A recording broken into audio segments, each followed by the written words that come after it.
Bună dimineața din nou de la Las Vegas. Suntem servind cafeluța la Nord Outlet Mall.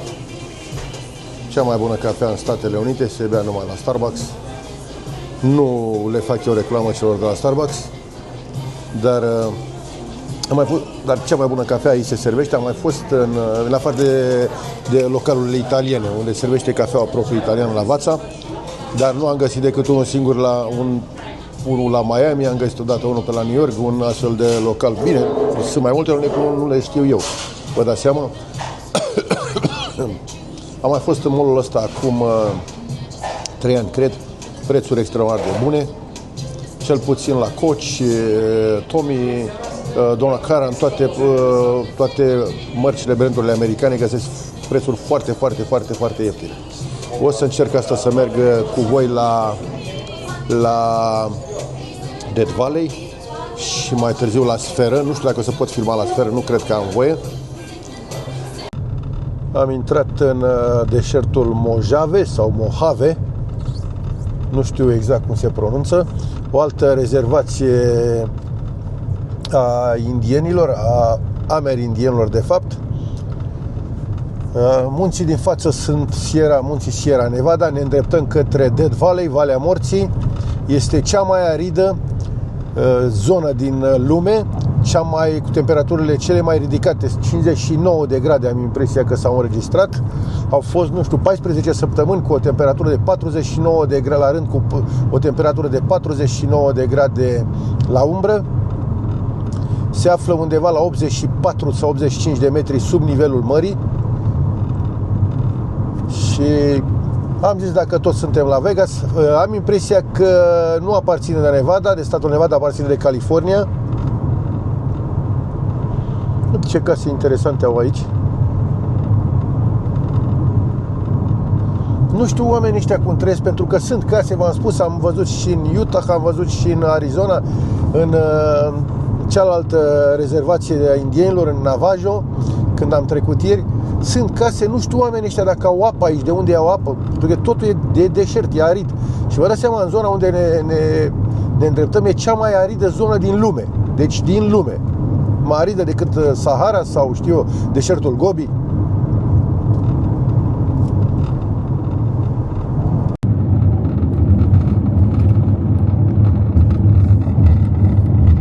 Suntem în mijlocul deșertului. Doamne ferește să pățești ceva pe aici, că aici rămâi. Nu cred că este nici semnal la telefon, nici nimic. Deci când vii aici trebuie să vii echipat cu mașină bună, cu apă, cu alimente. Mai sunt în jur de 30 de mile, am 50 de kilometri până la Valea Morții, Death Valley. Dați seama, aici, acum 100 și ceva, 200 de ani, toți pionierii vestului sălbatic veneau și căutau aur, goana după aur, celebra goană după aur americană, nord-americană de fapt. Țineți minte filmele cu cowboy, toate filmele astea western, mult din acțiunile ce se petreceau pe aceste meleaguri. Au fost. Eu de asta am și mereu am preferat să vin în Statele Unite, să călătoresc în Statele Unite, pentru că m-am spus American Dreams. Mi-aduc aminte, când eram mic, vedeam aceste filme, îmi doream să văd. Poate atunci nu visam, dar acum chiar îmi doresc să văd acele peisaje cu proprii mei ochi. Nu e greu nici pentru voi, pentru următorii mei. Toți puteți face, mulți dintre voi poate ați făcut aceste rute, aceste trasee. Alții veți dori să le faceți.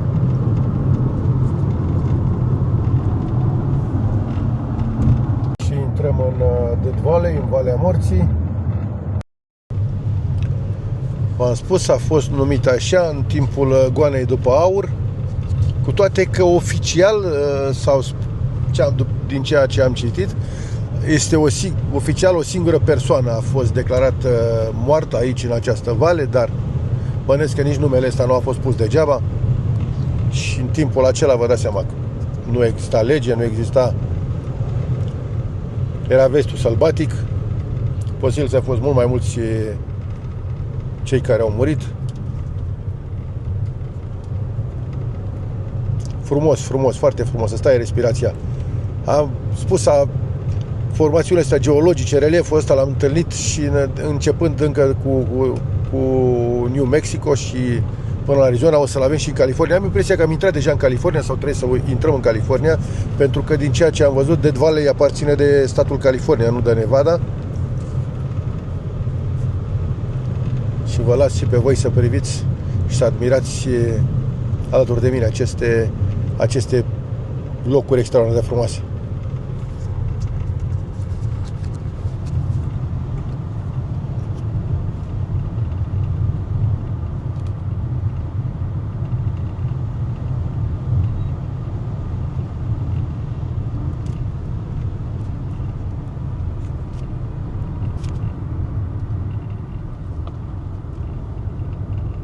Ce frumos! Uite-te și tu!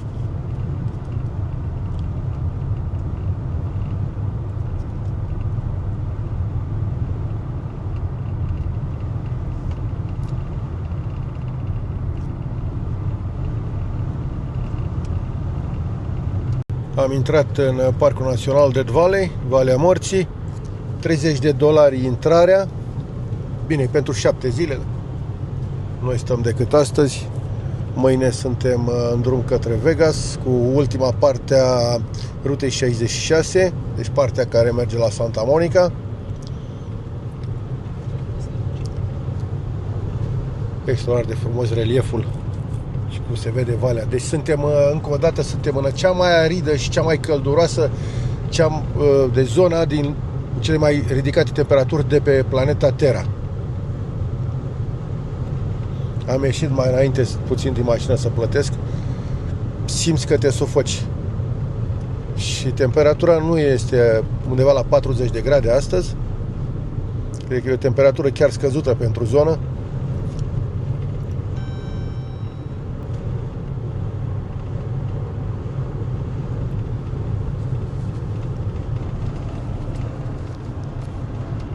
Da, Valea Morții, Death Valley.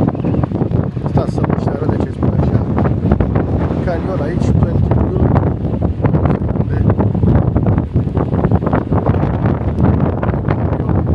Tip Canion. Deci echipa celor 20. Death Valley.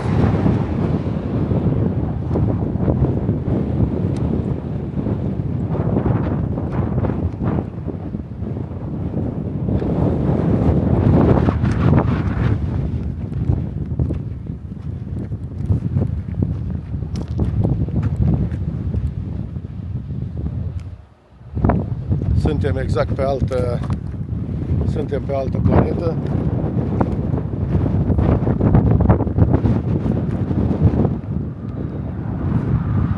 Frumos să vin în locurile despre care citeam sau în care în copilăria mea citeam cărți cu Winnetou sau vedeam filmele cu Winnetou, Valea Morții, Old Shatterhand, Winnetou, mă rog.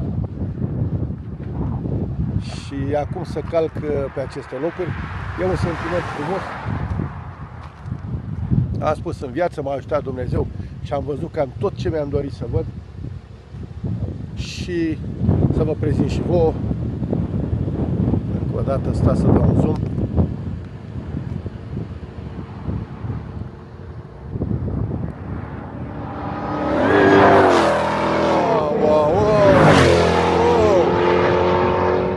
Ia uite, e raliu.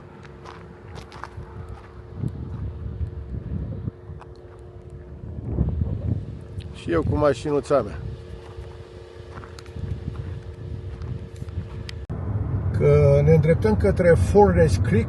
Este o localitate permanentă, am înțeles, locuită aici în această vale. Un trib de indieni, nu mai țin minte, v-aș minți să vă spun exact ce trib de indieni a... uite acolo, vezi, se urcă pe acolo. Mergem și noi. Un trib de indieni, am înțeles că ar locui aici. Nu e localitatea asta, aici l-am filmat. Și de aici provine celebrul Western Undertaker, dacă îl știți, pentru cei care urmăriți wrestling-ul. Mergem sus acolo sau vrei să mergem acolo sus? E un viewpoint aici, încerc să urc și eu să văd, să vă prezint și de acolo 2-3 imagini. Ce frumos poate să fie și aici.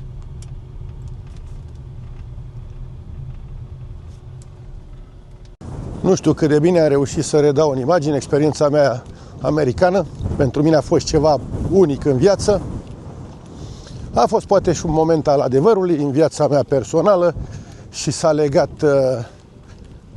legat toate. Stați să vă arăt și vouă. Stați să dau puțin zoom.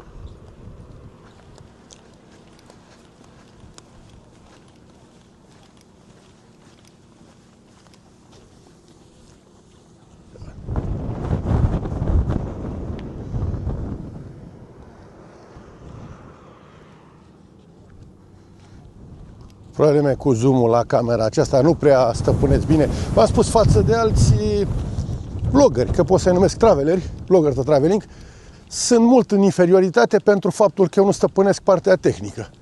Ca și locații și locurile pe unde am umblat. Scuzați modestia, am spus în mai multe locuri, pe mulți m-ați acuzat că, vezi, Doamne, nu ești modest, sunt numărul 1 departe. Ca și parte tehnică însă, ca și cosmetizare, ca și editare, sunt pământ de flori, varză călită. Și coroborat, adăugat la faptul, știu eu că nu sunt un om posibil provenit dintr-un mediu IT sau un mediu din ăsta academic, posibil și faptul, adăugat faptului că am un limbaj mai colorat câteodată, am renunțat la limbajul colorat, azi că poate nu face bine să încerc și așa. Alte dăți, știu eu gesticularea mea, odată țin minte, bine să râd, mi-a spus cineva că arăt mai degrabă trăgător de Alba Neagra decât a traveler, a călător. Dar acum asta este, mamă, cum e aici. Ia uitați. Ia uitați și voi. Ce e aici?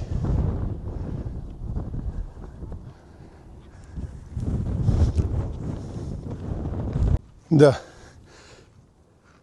Și încă o dată, cea mai aridă zonă de pe planetă. Mai este o curiozitate aici, în această vale. Se spune că sunt semne, nu știu, sunt niște dâre lăsate pe nisip. Au fost descoperite aici, în această vale, la care cercetătorii au fi descoperit ei. Au găsit o explicație științifică că vântul puternic ar mișca pietrele și ar lăsa aceste dâre. Nu știu acum cât e de adevărat, cât nu este. Nu vreau să fac aici teoria conspirației. Nu sunt nici pro-UFO sau știu eu, nu știu exact ce să vă spun. Asta să vă mai arăt. Mă scuzați pentru zoom, pentru că când mă filmez pe mine trebuie să dau zoom mai mic, când mă filmez în depărtare trebuie să dau zoom-ul puțin mai mare și bănuiesc că asta o să vă deranjeze puțin. Aveți răbdare. Am spus, nu fac postări, nu sunt cel mai bun haitist, sunt chiar, să pot spune că nu mă descurc deloc.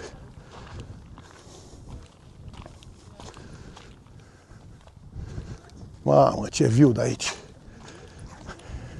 Ce view putem să avem de aici!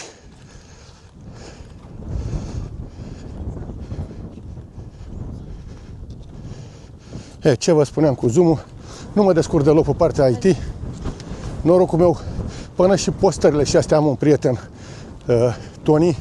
Toni și Cristina, îi găsiți pe TikTok. Ei mă ajută mereu cu editările pentru YouTube. Doamne, ce frumos!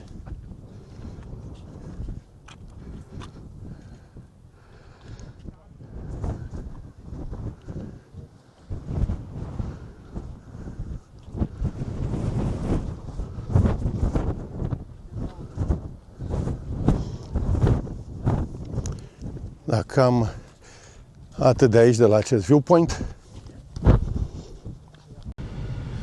Exact aici am intrat în Valea Morții, Dead Valley, propriu zisă. Aici suntem la 84 de metri sub nivelul mării. Am trecut mai înainte de un hotel. Sunt câteva caravane, nu pot să le numesc case. O să intru și acolo să văd exact ce este.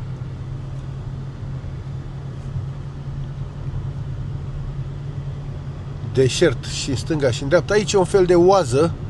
Aici în zona asta. În rest numai cât un arbust și cât un cactus pe aici pe acolo.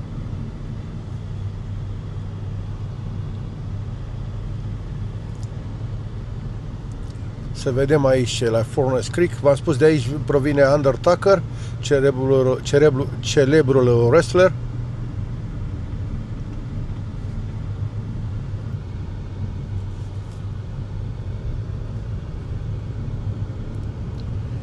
Totul extraordinar de arid aici. Nimic nu vezi, o plantă. Doar niște iarbă uscată și cât un arbust pe aici pe acolo.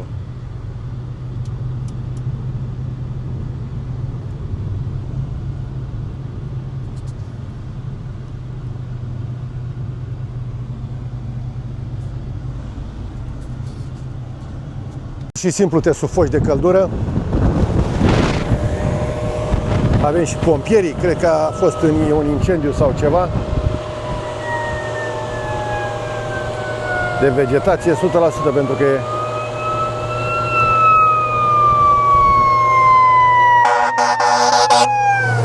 mașina de pompieri. Și asta este Valea Morții, Death Valley. Da, se vede acolo în depărtare, se vede fum, e un incendiu de vegetație. Nici nu e de mirare pe căldura asta. Credeți-mă că mă sufoc, simt că sunt 50 de grade. O singură dată mi s-a întâmplat să simt așa ceva când am ajuns în Dubai și am ieșit, era 9 seara și tricoul pe mine a transpirat instantaneu. Dar aici simți că ești într-un cuptor. Furnace Creek, așa cum v-am spus, o stație Peco aici în mijlocul pustietății.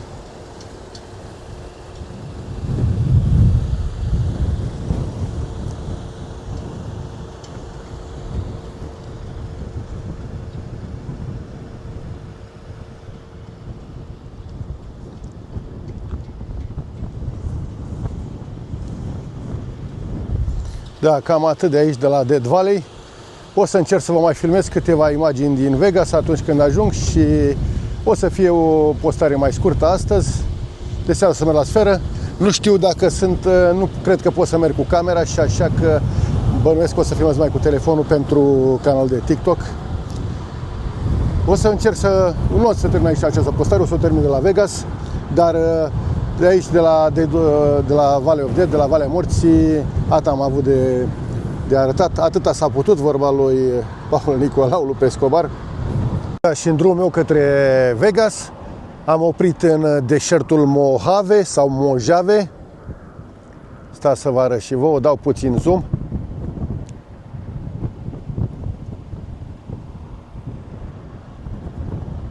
Cât poate să fie de frumos.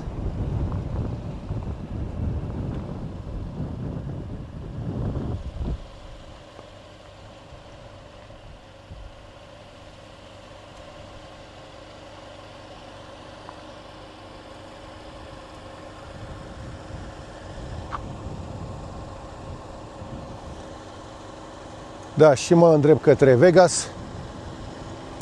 Am oprit prea mare, prea frumos locul ca să nu mă opresc să-l admir puțin și să vi-l arăt și vouă. Încă o dată.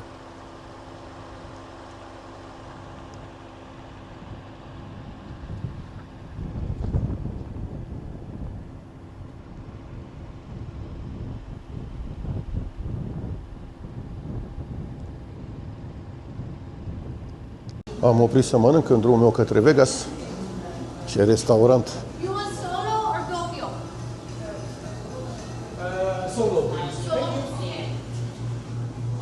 Ce frumos e restaurantul!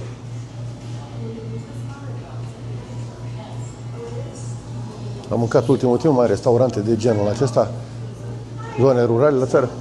Hello, yes, a table for two, please. Yeah, thank you. Haideți să comandăm. închid și eu filmarea aici.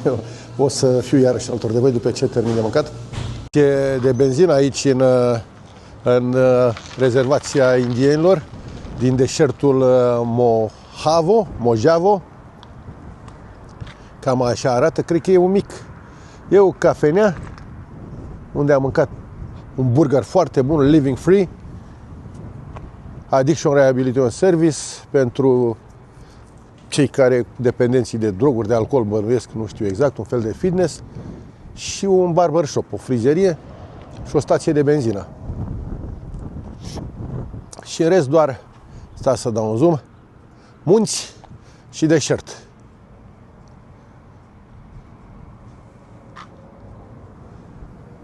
Da. Și chiar de data asta mă îndrept către Vegas. Nu cred că o să mai am nicio oprire până la Vegas. Am oprit doar să mâncăm.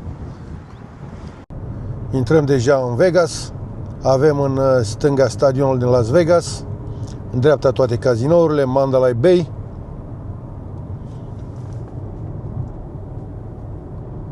Aici în stânga este stadionul, Allegan Stadium. Și în stânga, v-am spus, în dreapta, pardon, avem Mandalay Bay.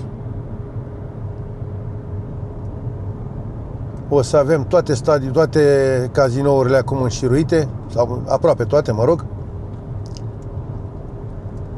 Uite, aici cântă Lenny Kravitz, august 1-9, vezi ce show.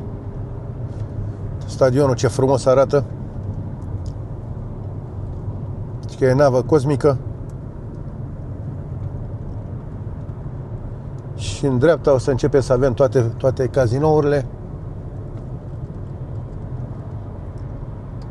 Parc MGM, mai în față.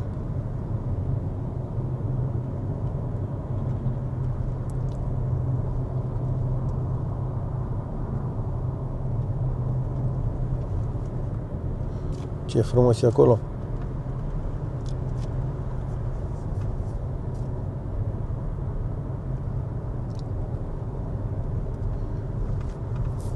Ăsta este Vegas, în toată splendoarea lui. T-Mobile Arena. Asta este arena unde se joacă basket, mi se pare. Sau nici nu mai știu. Basket, mi se pare.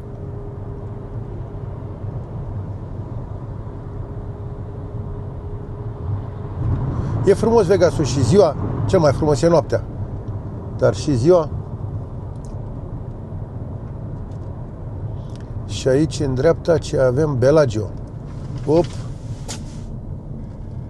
În dreapta avem Bellagio. Puțin mai în față.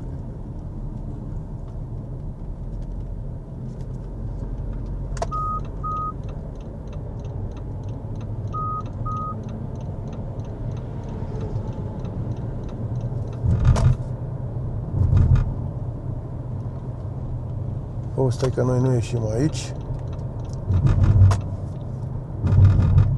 Asta este celebrul Bellagio cu celebrele fântâni. Da, Cirque du Soleil are aici. Acolo l-am văzut noi pe Cirque du Soleil. Și în dreapta trebuie să fie Caesar. Cred că Caesar, da, Caesar este.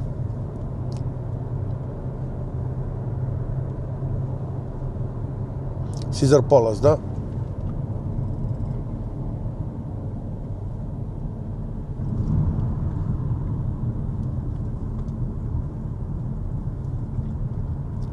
Și undeva și mai în față ar trebui să avem Trump Tower.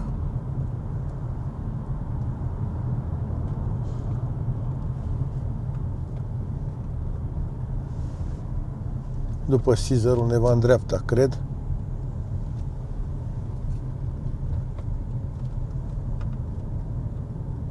Un spectacol și orașul Vegas în sine.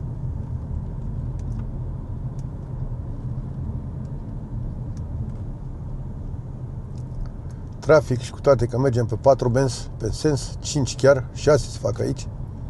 Mai în față. Rio. Uite, avem și Rio. Asta nu știam. Acolo în stânga e Windham. Mai în față.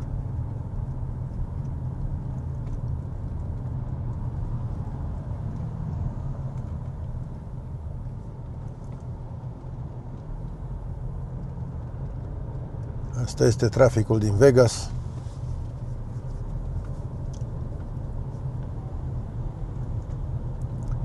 Orașul care nu doarme niciodată. Și noaptea e trafic aici. Vegas și New York sunt orașele care nu dorm niciodată.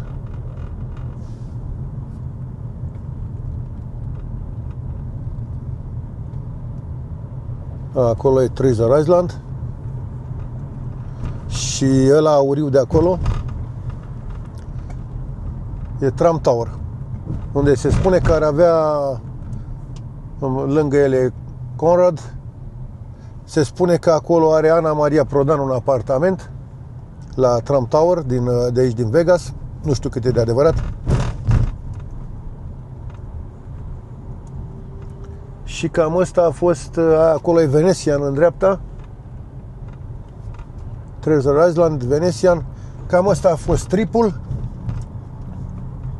Fapt, cam ăsta este Vegasul propriu zis, 10 km. Și restul sunt, cum a spus el, Cambodgia. Restul orașului este Cambodgia.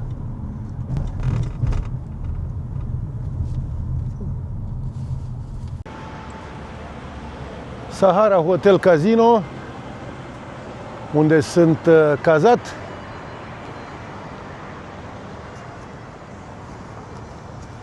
Haide pe aici, păpușă. Și v-am arătat ieri Las Vegasul luminat pe timp de noapte. Acum vi-l arăt ziua.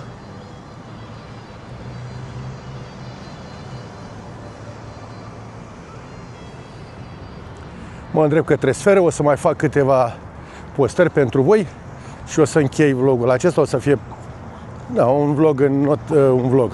o postare în nota obișnuită. Știți că vă arăt cele mai frumoase locuri, cele mai interesante locuri. Haideți să trecem, că avem verde. Și așa arată Vegasul ziua.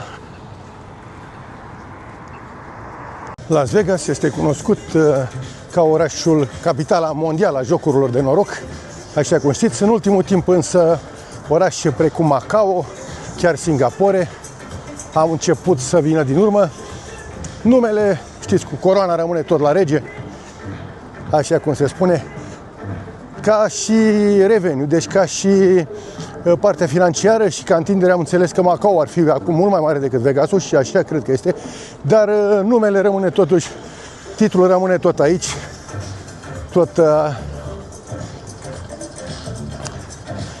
nu știu exact să vă spun istoria cazinourilor, țin minte ce știu așa din povești, din ce am văzut și eu pe la televizor. Mafia italiană ar fi fost primii care au investit aici cazinouri. Am vorbit și cu băieți care lucrează aici, sunt dealer am prieten care este dealer la un casino și mi-a spus că, într-adevăr, te știe și el de la cei mai în vârstă, că cu mafia, când era și mafia făcea comandă aici, toată lumea mânca, era mult mai bine. Acum sunt corporațiile care conduc. Ce frumos e asta aici. Mi-aduc aminte, pe ruta 66, cele 10 Cadillac-uri îngropate, Yves Saint Laurent.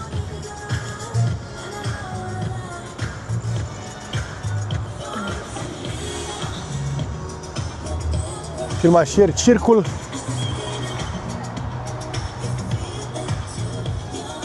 Celebrul strip. Și avem și Elvis Presley Boulevard. Toată lumea știe celebrul Viva Las Vegas al lui Elvis Presley. Nu putea să lipsească, a trăit foarte mult timp aici, în Las Vegas. Și acolo, în față, nu știu dacă se vedea de bine, avem sfera. Acolo avem Convention Center, o sală de conferințe, congresuri.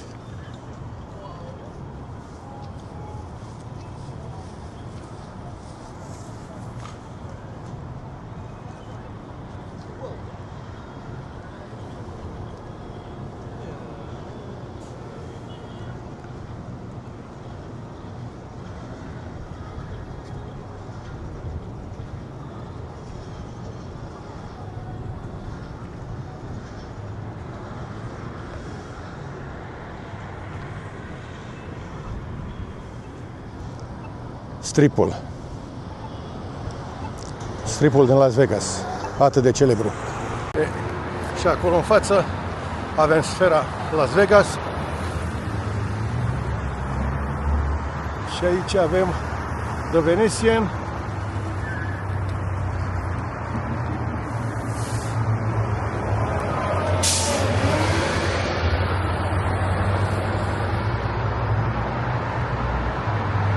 Treasure Island. Le-am arătat și din partea cealaltă de pe autostradă. Le arăt și de pe aici, de pe strip.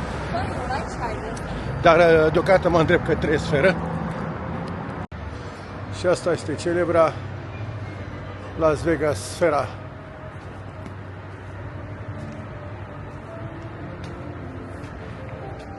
Merg să găsesc și eu locurile. Și nu cred că am voie să filmez dinăuntru, așa că o să vă filmez după aceea când ies afară. Am avut parte de cel mai tare show care l-am văzut vreodată, toată viața mea pe unde am umblat. Las Vegas de sfere, la sfera din Las Vegas. Deci dacă aveți ocazia să veniți, să intrați aici cu cea mai mare încredere, veniți și vizitați. E un show în 5D, în 5D, în 5D, vedeți, deci imagine, sunet, zgomot, miros, mișcare, absolut tot. Stați să vă arăt.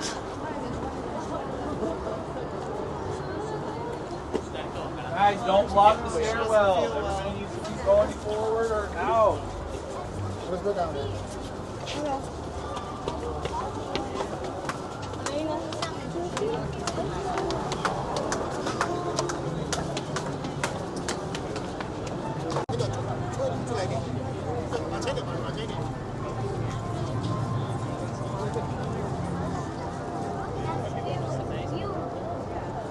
Da, sfera din Las Vegas. Deci v-am spus, cel mai tare show posibil. Nu există, n-am văzut show mai tare decât acesta. Vă las de aici, închei această zi, merg și o să mănânc, trebuie să mă întâlnesc cu un prieten și, cum știți, călători pe 7 continente cu cele mai frumoase locuri, cele mai spectaculoase locuri. Atât de aici din Las Vegas pentru astă seară. Mâine o să plec către Los Angeles.